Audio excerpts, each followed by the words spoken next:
It's the most uncomfortable drilling ever.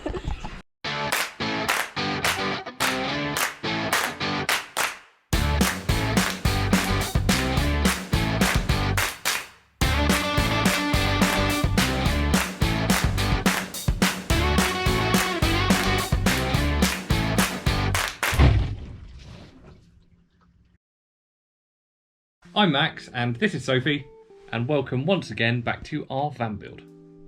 Last week's video was all about our cold water system, which we kind of sort of got finished. Nearly finished. And this week we're going to be looking at our hot water system. Now our hot water system is a little bit more complicated than our cold water system. That's because we need to heat the water. So we're going to be fitting our hot water tank, which is going to hold the water, but Max is going to talk to you about the different ways we are heating that water. We have two different ways that we are heating our water in our hot water tank. It's a non-pressurized system. One way is having the engine coolant lines, which we're going to run teed off the heater matrix in the dash, up to the hot water tank, and then run through a copper coil that sits within the water, and then back to the coolant lines to complete that circuit.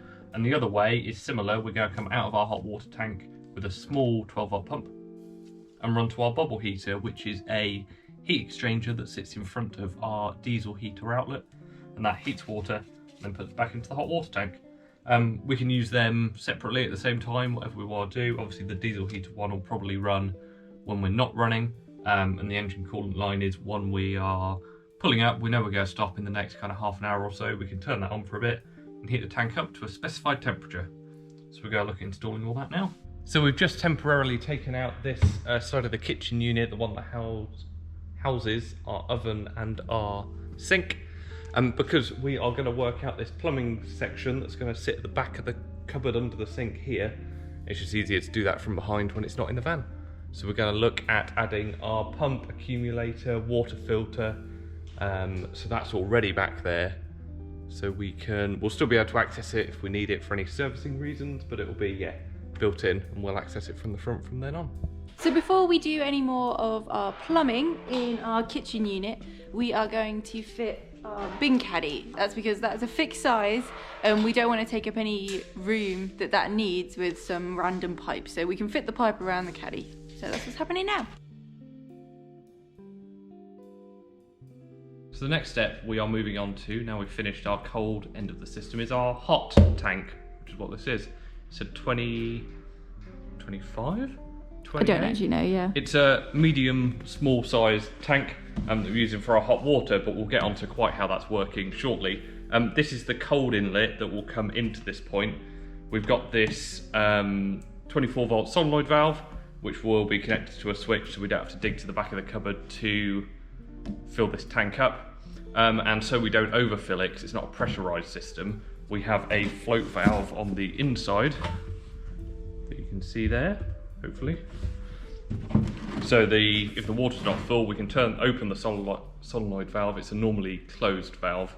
So we give it power, it opens the valve, fills up until the float valve reaches the top position, a bit like a cistern for a toilet, at which point it will stop filling up, and so that'll automatically close another mini valve that's within the float, and then we'll turn off the solenoid. You have to be straight.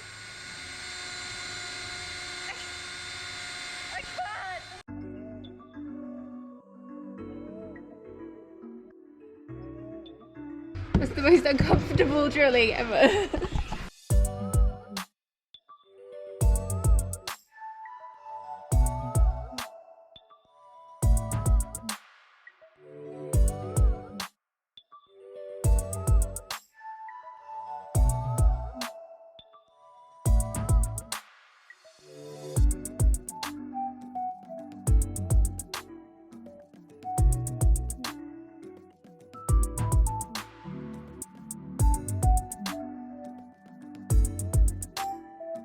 Floaty pump panel that hopefully isn't going to make so much noise. It won't.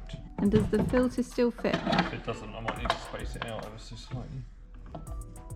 That does. Sweet. The next thing we're going to do is fit this. Now this is our water filter. It's going to make sure that the water that we're drinking is safe for us to consume. It's going to pop in here like this, and it's going to hang here behind our sink. So it's all tucked up out the way, but we can still reach it to change it because the filter releases from the bottom. So all good. So this is our Bwt water filter. It's a high capacity water filter. It has a carbon filter in it, which takes out things down to, was it 10 microns? So it even takes out like bad tastes out of the water. So it is a really good, safe way for us to get water anywhere and still be able to drink it.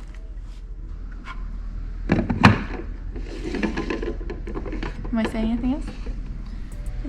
While Sophie's in there insulating the door, give us a shout, Soph. Hello. Hi.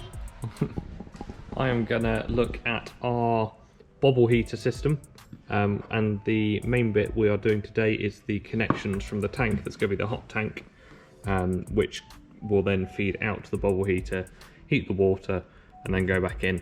And then also our point that we're going to take the hot water out of the tank to run to our shower and tap. On our hot water tank, we're going to install these connections. You need a 10mm drill, and make sure you're not too close to the edge of the tank where it starts to curve, so you need to put it somewhere a bit more central.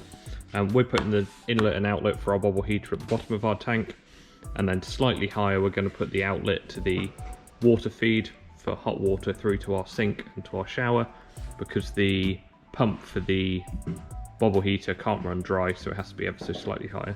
So we're going to attach these now.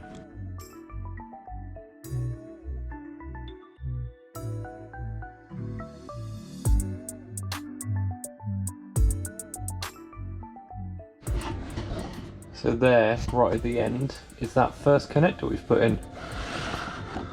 So that was using the vice grips to hold the nut on the inside. That has a little washer built in.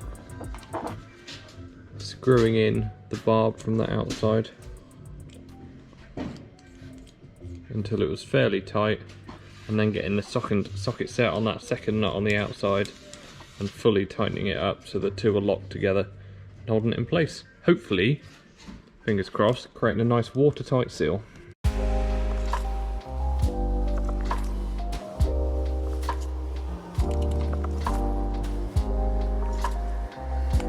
So our next connection is a slightly larger nut-in tank connection. Works in a similar way to the first two Bobil heater connections that we put in. And like we said, we're going to put this slightly higher up within the tank, just because the Bobil pump cannot run dry. So if we're drawing the water from above that point, it will never get below the bottom of that point, so these will never be without water. Once we've added this connection, we're going to have a 1/2 inch to 12mm barb on the outside that will then run to our pump, much like our cold system. So we're going to drill the hole for this one now. So now we have attached those two circulating heater outlets. We're going to put our outlet in that is going to run to our pump and then to our sink and our shower.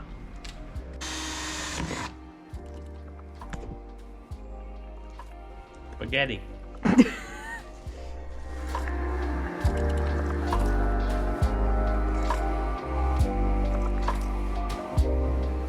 It's testing time.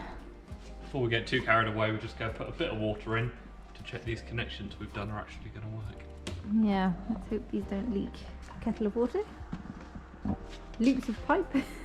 So the water's not going to go anywhere. Hopefully. Yes, it leaks. Wait, if you put the kettle lid on properly. It is on properly, it's just it was full to the brim. Oh.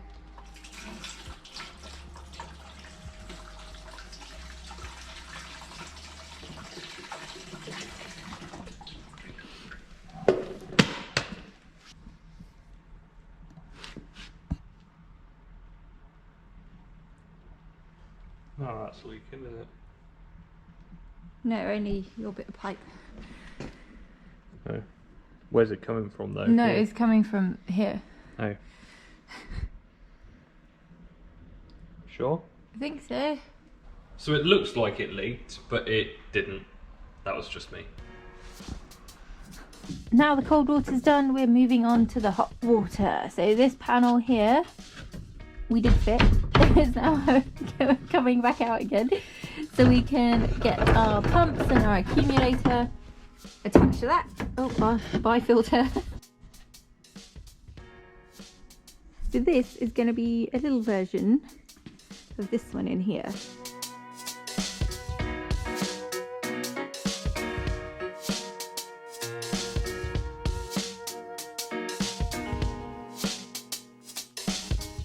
Here's the beginning of our pump panel. You may have noticed our accumulator is upside down. Now Max assures me that that has no effect on the running. So fingers crossed everything works perfectly. We have our pump, we have our little pre-filter to make sure the pump is in warranty, and we just need to add in our pipework.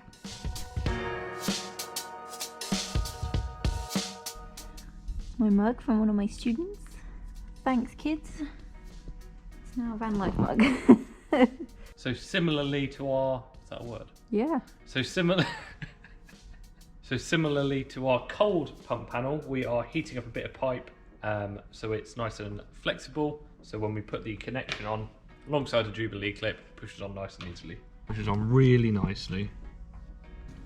And we can take that clip.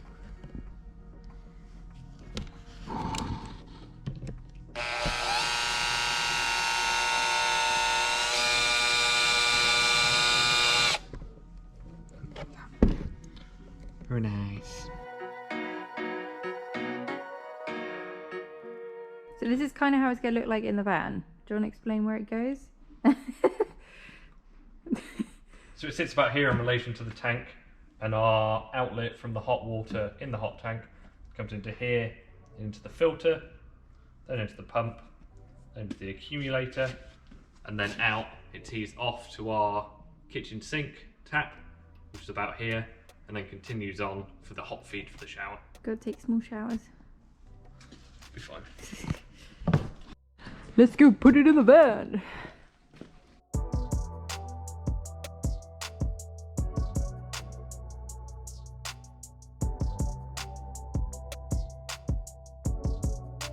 So that is our panel installed on those rubber bobbins, bolted on beautifully by Sophie.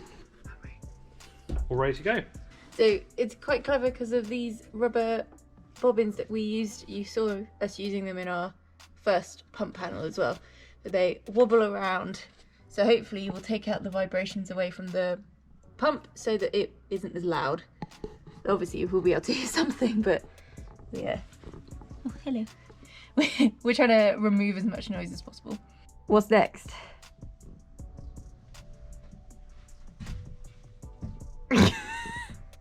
Don't know.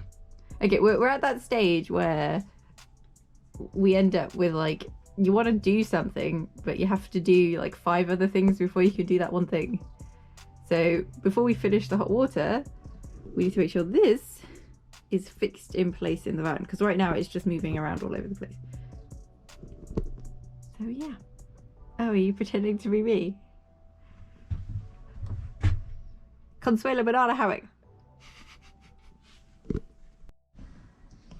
How to check your screws aren't going to hit anything via the hole that we have in our floor.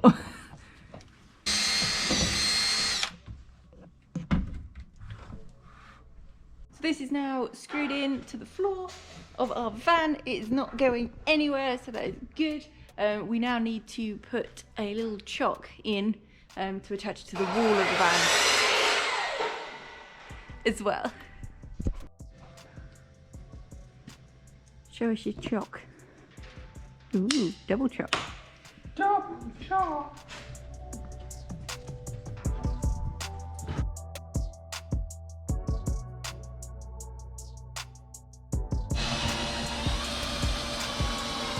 This is where we finished yesterday by putting in these connections to our hot water tank. So we need to get it in the van today, get it insulated so that it keeps the water hot. And we're going to use leftover Celotex from our insulation of the van.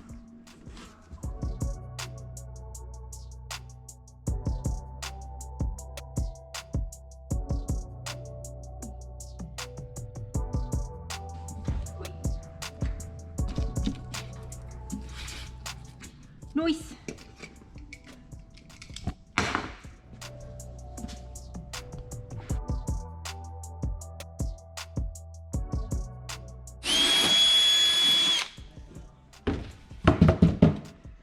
Don't wave it around and break it this time. Polystyrene, not this. Stop it! Fine.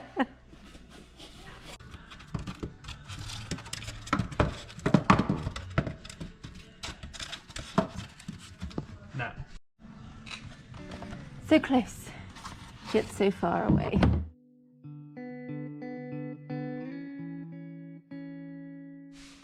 So instead of just insulating at the back under the tank, we're actually going to insulate the whole of the bottom of this cupboard. And then the tank will sit on top of that.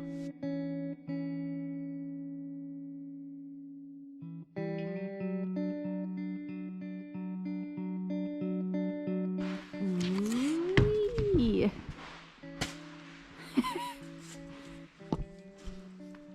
What's it for? That is to see through the insulation and the cladding gap on the outside to how much water is in our tank. Now we have all of this insulation cut to box around our hot water tank, I'm going to tape over the ends and then foil tape it all together.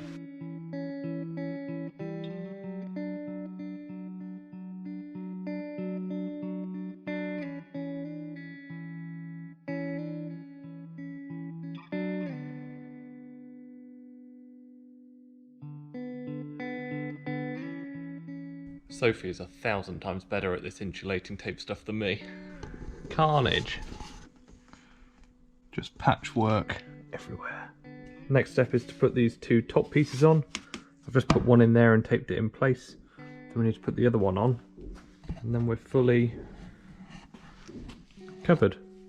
And we're also going to create a little bit to sit over the top, which is where the air pressure will come out. We'll insulate that a little bit further. So Max kind of scrapped that idea and we ended up with this instead. It's got a cutout and a really cool little pipe on the top for the air to release, and it sits perfectly onto our tank. He also fitted some lights that run at the bottom of the tank, so they reflect in the water and we can see what level our tank is at when we open the cupboard. So here is our insulated hot water tank. You can see where we've cut our hole in the insulation so we can see the level of the water. But it's not that easy to see, so what Max has done is run some LED lights in the back so you can see where the water level is. Oh, just like that. Now we haven't actually got any water in there so you can't see, but the water kind of catches the light so you can see a brighter section and a darker section. And that's how we will tell how much hot water we have.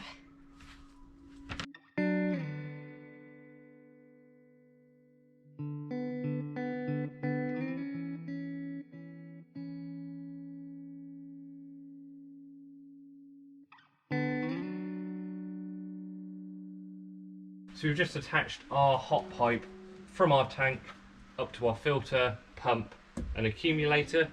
We've then attached it to our tap tail that's here for when we're attaching our tap, and then it goes over to where our shower will be. For our water to get in this tank, we have this cold feed that we're going to attach next that goes into this T-point at the top, where it then goes up to the cold feed of our tap, and then we have our 24 volt solenoid valve so we can turn on and off the filling of our tank.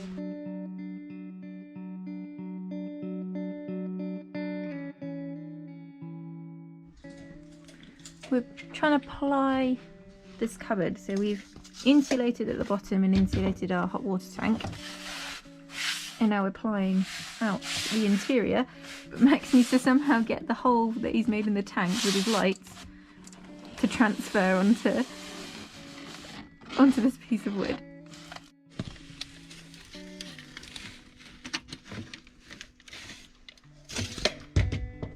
Would it be perfect first try, Max? Of course. Would you expect anything less?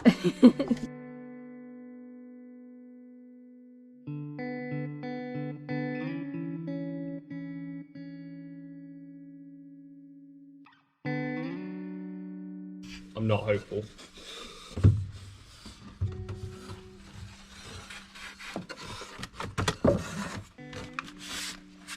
Hey, it's not bad. Is it not? No. I think you need to turn your light on. 24 volt, not 12. Max was trying to make them work earlier and they didn't because he was using a 12 volt battery. Wow. Look, plenty of oohs and ahs. Ooh, ah. Does it line up? I can't actually see it from where I am. Yeah. Yeah, it does actually. The bottom's a little low. visible, but That's okay. I think that's pretty cool. Yeah? Yeah, looks awesome. Well done. And now this is all insulated and our pump panel is finished. We're going to talk you through how we're going to heat our water. So the first way that we can heat our water is with a Bobil Heater, which comprises primarily of this heat exchanger here. The connections that we put on the tank earlier, it goes to a small 12 volt pump, which puts in and out, so that circulates the water through these fins. And then either side of this, we have one of these little 3D printed connectors that are in the middle of the ducting for the heater outlet. So that takes the hot heat out of the hot air blown out by the diesel heater and turns it into hot water.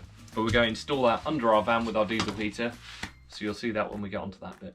The second way we're going to heat our water is using heat from the engine. When the engine is running, we have coolant lines that are obviously cooling the engine down. They extract heat into the coolant. That coolant system also helps to run our cab heater. And we're going to use that system to tee off using this pipe. And then we're going to run into our hot water tank with a copper coil that is going to heat that water. Now, we're not going to have that running all the time. We're going to have a switch so we can decide when we want to use that. But basically, it's free hot water. If the van's hot, we can heat our water. And the last way we're going to heat our water is the old school method. We've got a big old kettle that can sit either on our log burner or on our gas cooker. So, hot water for all. So that is our hot water run into the van. I mean, it's not fully complete, but it's close enough. Next week, we are going to be doing our waste system and hopefully get the whole system working. Hopefully. Fingers crossed, everything crossed. So if you have any tips or tricks on waste plumbing or things that are useful for doing your first test run of your plumbing system, please drop them below because we need all the help we can get. And also to keep us motivated and happy working on the van, please smash that thumbs up button, like away on this video, because that really helps us. And we will see you next week. Bye. What else do they need to do, Sophie? Subscribe.